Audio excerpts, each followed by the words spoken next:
It's strange, looking back now, to remember how calm everything felt at the start. How ordinary that Friday afternoon seemed as I loaded up my old Jeep with a sleeping bag, tent, camp stove, and way too much canned chili for one person, thinking I was heading into nothing more than a quiet weekend in the woods. A bit of solitude to clear my head after weeks of being buried under work and the constant hum of city life. I'd chosen the site on purpose, deep inside a state forest in northern Minnesota, a place I'd stumbled across on a hiking trip years ago but never stayed overnight, in a place with no cell service, no light pollution, and, according to a quick Google search, almost no visitors this time of year, which made it perfect for the kind of reset I wanted. Though maybe I should have paid more attention to the handful of backcountry forums where Altamers warned about odd noises and bad feelings in that part of the forest. But I'd laughed those off as campfire spook stories. The drive-in was gorgeous. The sun low enough to paint the tops of the pines gold. The air cool and sharp with that early autumn bite. And by the time I'd parked at the end of the gravel service road and started the 2-mile hike in to the spot I'd marked on my map, I was already settling into that slow, steady rhythm of walking through leaf litter, feeling the crunch under my boots, and the subtle give of damp soil beneath my chosen campsite. Sat beside a narrow creek, water running so clear I could see pebbles on the bottom, with an open patch of ground just big enough for my tent, and a fire ring built from flat stones someone had left years ago. It felt untouched but welcoming, like the kind of place you could imagine stumbling on in another century and finding exactly the same. I set up camp quickly, pitching the tent in the last of the sunlight, building a small fire. And by the time I sat down with a mug of coffee in my hands, the sky was bleeding into dusk, the kind of deepening blue that swallows sound, and I realized just how far from everything I really was. It was beautiful. That silence at first, the only noise, the creek's soft rush, and the occasional pop from the fire. Until I noticed something else. The stillness of the trees. Not a single leaf shifting, no insect drone, not even the far-off call of a bird settling in for the night. And it hit me that I couldn't remember the last time I'd been somewhere so utterly still. But I told myself it was just the season, that animals moved less in the cooling evenings. I didn't think much of it until I woke in the dark hours of the morning to what I thought was a voice. Low and quick and impossible to make out, just outside my tent, me brain sluggish with sleep.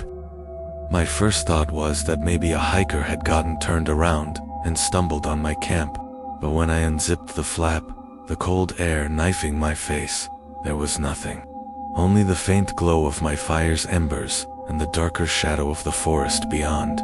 And as I listened, straining to catch any sound, I realized the creek's noise was gone, replaced by a ringing quiet that pressed against my ears.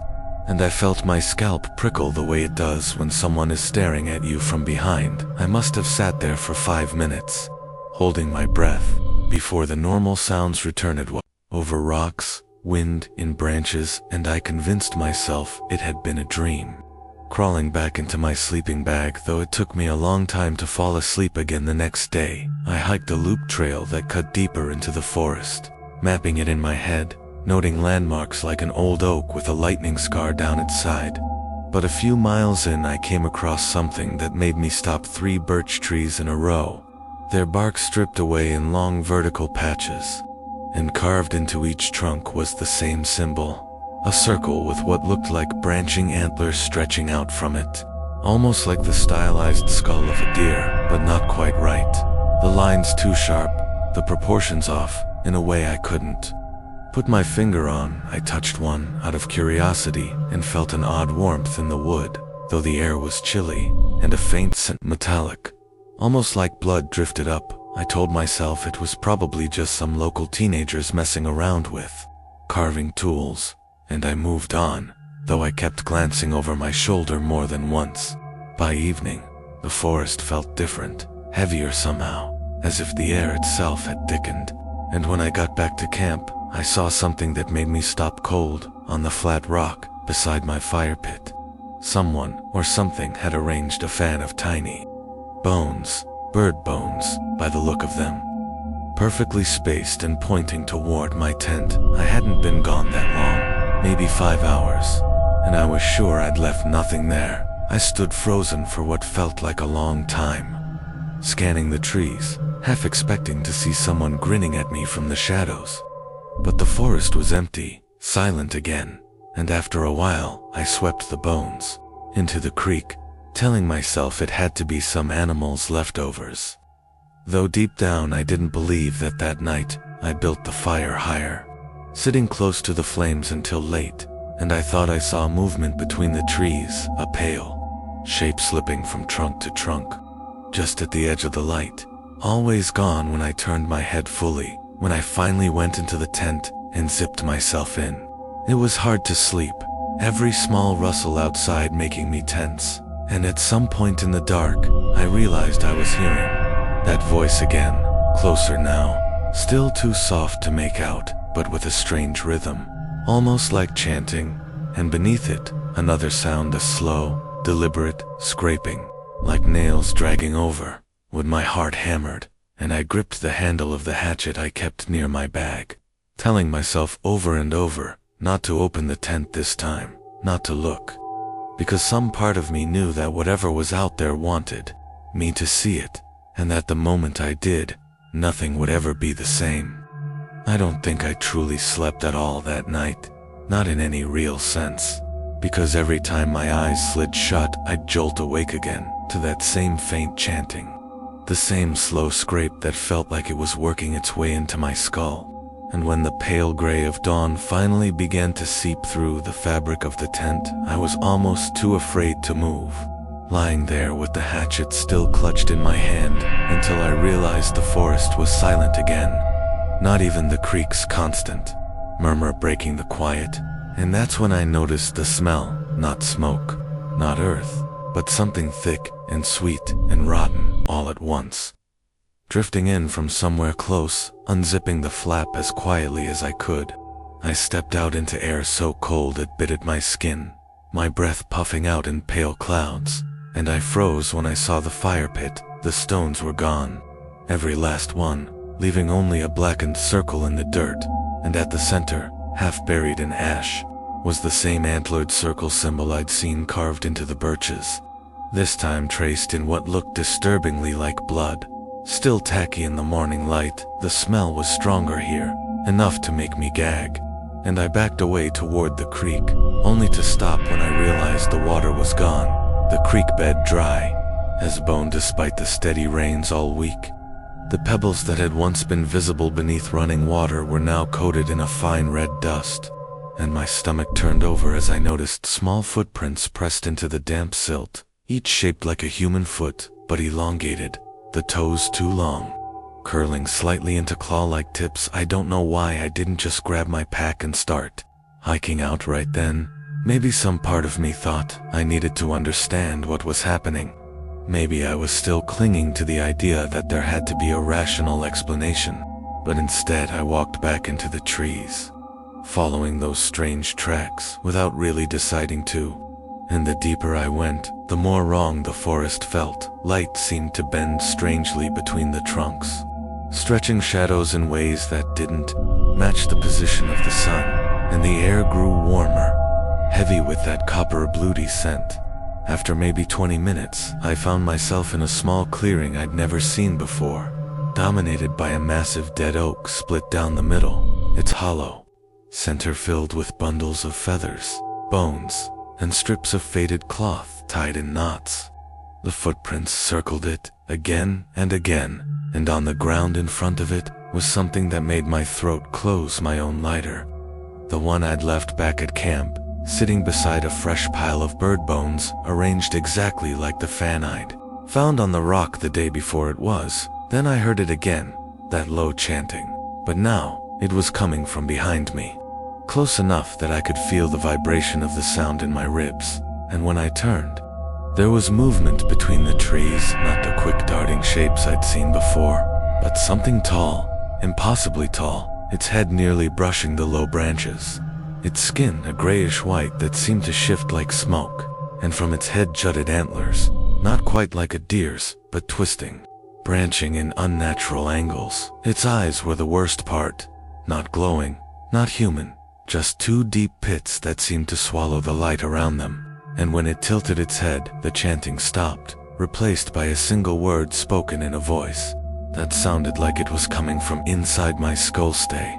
Every instinct screamed at me to run, but my legs felt rooted, my breath shallow and ragged, and it stepped forward with a slow, deliberate grace that made no sound on the forest floor. I don't know how I broke free, but suddenly I was running, branches whipping at my face, roots catching at my boots. The forest around me a blur, until I burst back into my campsite, or what was left of it, because my tent was shredded into ribbons, my pack emptied and scattered, and in the dirt where the tent had stood was a fresh set of carvings. The antlered circle over and over again, some small, some large enough to stand in. I didn't stop to think, just grabbed what little I could, my knife, my water bottle, and bolted down the trail toward the gravel road. But the path felt wrong, stretched, as if it kept doubling back on itself. The landmarks I'd memorized out of order, or missing entirely, and every time I slowed to catch my breath, I could hear it again, that same word, stay, sometimes close enough to feel the air shift against my neck, sometimes distant, but echoing in a way that made the hair on my arms stand up. At one point, I swear I saw the split oak ahead of me again, though I'd been running in the opposite direction for what had to be miles. And that's when panic fully took over, my mind narrowing to the single thought of getting out, no matter how. I don't remember falling, but I must have, because suddenly I was face down in damp leaves, my ankle throbbing. And as I pushed myself up, I saw something carved into the dirt in front of me, not the symbol this time, but words, jagged and uneven, as if scratched in with claws. Now, you are mine. The chanting swelled again, closer than ever, and the forest around me seemed to blur at the edges, the trees bending inward, the sky narrowing until there was nothing but shadow.